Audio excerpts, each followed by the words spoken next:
Nikhil Chopra, the Hyderabad Sunrisers are making a name for themselves. What a thrilling result for them, a win in the super over. Well, huge and winning at home. A couple of nights ago they won at home, with restricting 126. But even today, where they had the game in the bag, Murli Karthik got it back for the RCB side. But what batting by Cameron White! Incredible to get 20 in a super over. Incredible, and especially when you have somebody like Dale Steyn, he's not going to go for 20. I'll tell you that too often. All right, Nikhil, when you look at the other aspect here as well, an encounter which was billed as Dale Steyn versus Chris Gayle has to be said. In fact, when you consider the last encounter as well between these two, Dale Steyn seems to be having the last laugh. Well, everybody must have been waiting eagerly to see that over, and that's the competition that you wanted to see. One of the world's biggest hitters, Chris Gayle, coming up against the world's best bowler at this moment in time, and fantastic. Though he did get a six, but for Dale Steyn to concede 20 in an over is not going to happen. I'll tell you that, because at this moment in time, he's bowling in top-notch rhythm, fantastic little form. And you saw the first couple of deliveries, the kind of Yorkers that he was getting at will. That's hallmark of a quality bowler.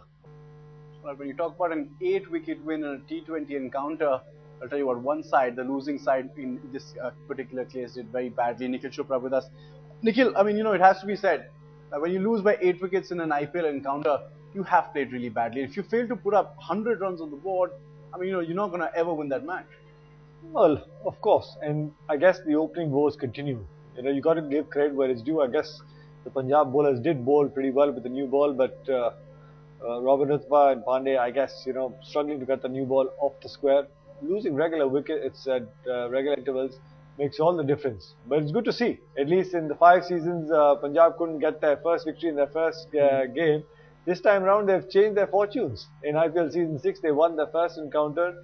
It's good to see. It just probably lifts their spirits a little bit, and hopefully they can take a lot from this victory and carry on with this sort of momentum. Though I know it's very early in the tournament, but they look a pretty deadly side if their overseas players continue to go out there and win new games, and they're hitting the ball pretty well. I think Punjab's done reasonably well. And they look for that consistency as well, because in the past, I mean, they have threatened to make it to the playoffs, to make it to the later stages, but they've always fallen short. It's something which they need to address as well. They have been one of the more prominent sides, be it with their owners, be it with some of the stars in their lineup. Of course, you have Adam Gilchrist, who with another team did win the title, so they know, what it takes to win. Well, they've got some good players, make no mistake about it. Adam Gilchrist, we all know what a fantastic cricketer he is. He gets going, he gets in top-notch form. He can run away with the games. Azhar Mahmood, David Hussey, these guys, can single-handedly win new games, and some of these domestic players, if they strike from as well, Praveen Kumar has bowled well. He can get that new ball talking. It's all about, gaining some sort of momentum as a side. If you start playing together as a unit, it'll make a big difference. Well, will make a maybe big difference for sure as far as this particular team is concerned as well. You talk about, an even contest, and it's something you do look forward to. And that's something which, you have a problem with, as far as the Punjab is concerned. Yes, coming up with a comprehensive performance in their particular encounter, but not doing so well in putting up the runs. And when you score 99, you're not giving yourself a chance. You want to ensure that you can, build on those performances. Pune will need to, Nikhil, take this into stock. There's a leadership problem there. They've got plenty of big hitters, big stars in their ranks, but no point if you can't get a good team and gelling that combination right is concerned. And if you get into this losing rut, getting out will get very, very difficult. Last time around, after having such a fantastic side, you look at the experience in the domestic players, some of the uncapped players, and you got some big names in their unit, but unfortunately they haven't been able to come together as a unit and playing together. Yuvi, of course, would be missed in every single game that he sits out, unfortunately, because of a back injury this time around. But it's some of these guys in the top order batting. They need to take the onus on themselves, the responsibility. They've got to have a little more vision, planning, and then the execution as well. You just can't keep prodding away and then you lose wickets. You're putting more pressure on the next man walking in. And when you lose wickets at regular intervals, you're allowing the opposition bowlers, some of the part-timers also, to come and bowl at you with not so many runs being given away.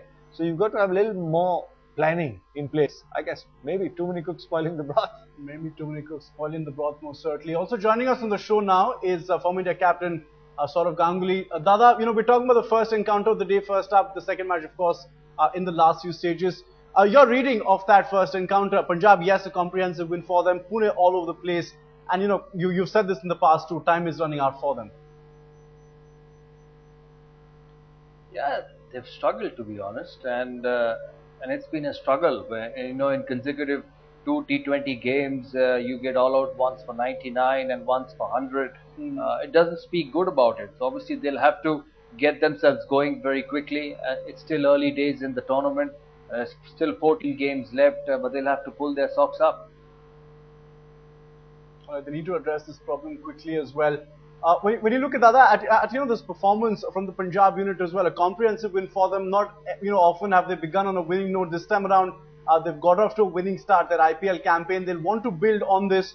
A team which is threatened to make it to the finals, to the playoffs, something which they can perhaps get to motivate them. Absolutely, but even for them, I think it's early. It's just the first game of the season. They've won it. They're not the strongest side in the world, but they're a very spirited side. They did play well last season as well, more towards the end of the competition, and they've started well. They look a terrific fielding side, so the enthusiasm is there, which is so important in T20 cricket. It's still early days, but they'll have to keep winning. But they will have to keep winning most certainly as far as their performance is concerned. They need to get this going and build on these kind of showings to ensure that they do deliver when it comes to the big crunch encounters as well. Dada, what about the Pune? As far as Pune team, as far as their leadership is concerned as well, they've got a few big names in their ranks. You get a sense though that it's a bit all over the place, a bit scattered for them. There's no planning going in. Right, opening combination is something you've spoken about earlier too. None of these players seem to be in form, certainly not delivering as well for the team. I won't say they're scattered. When a team loses, it seems so from outside. I'm sure they're trying to win. They're trying to plan. When you look at that team on paper, it looks a pretty decent side, to be honest. And it really surprised me that they're playing like this. They'll have to get back to the rhythm very, very quickly. What's important for them, is to play on a good surface. For their batters to get back into form, they played on a pretty ordinary surface in Hyderabad, and the Pune surface is still not at its best. It was very poor last season, and this year also it doesn't look the best of T20 tracks. So they've had the rough side of two poor surfaces, which doesn't help batting in T20 cricket, where you have to keep playing shots. But I completely agree with you that they'll have to get sorted. The opening has been a problem for the whole of last season, and it has started this season as well. They will have to get players who play fast bowling well, and at the present moment, both of them at the top are looking very ordinary against fast bowlers.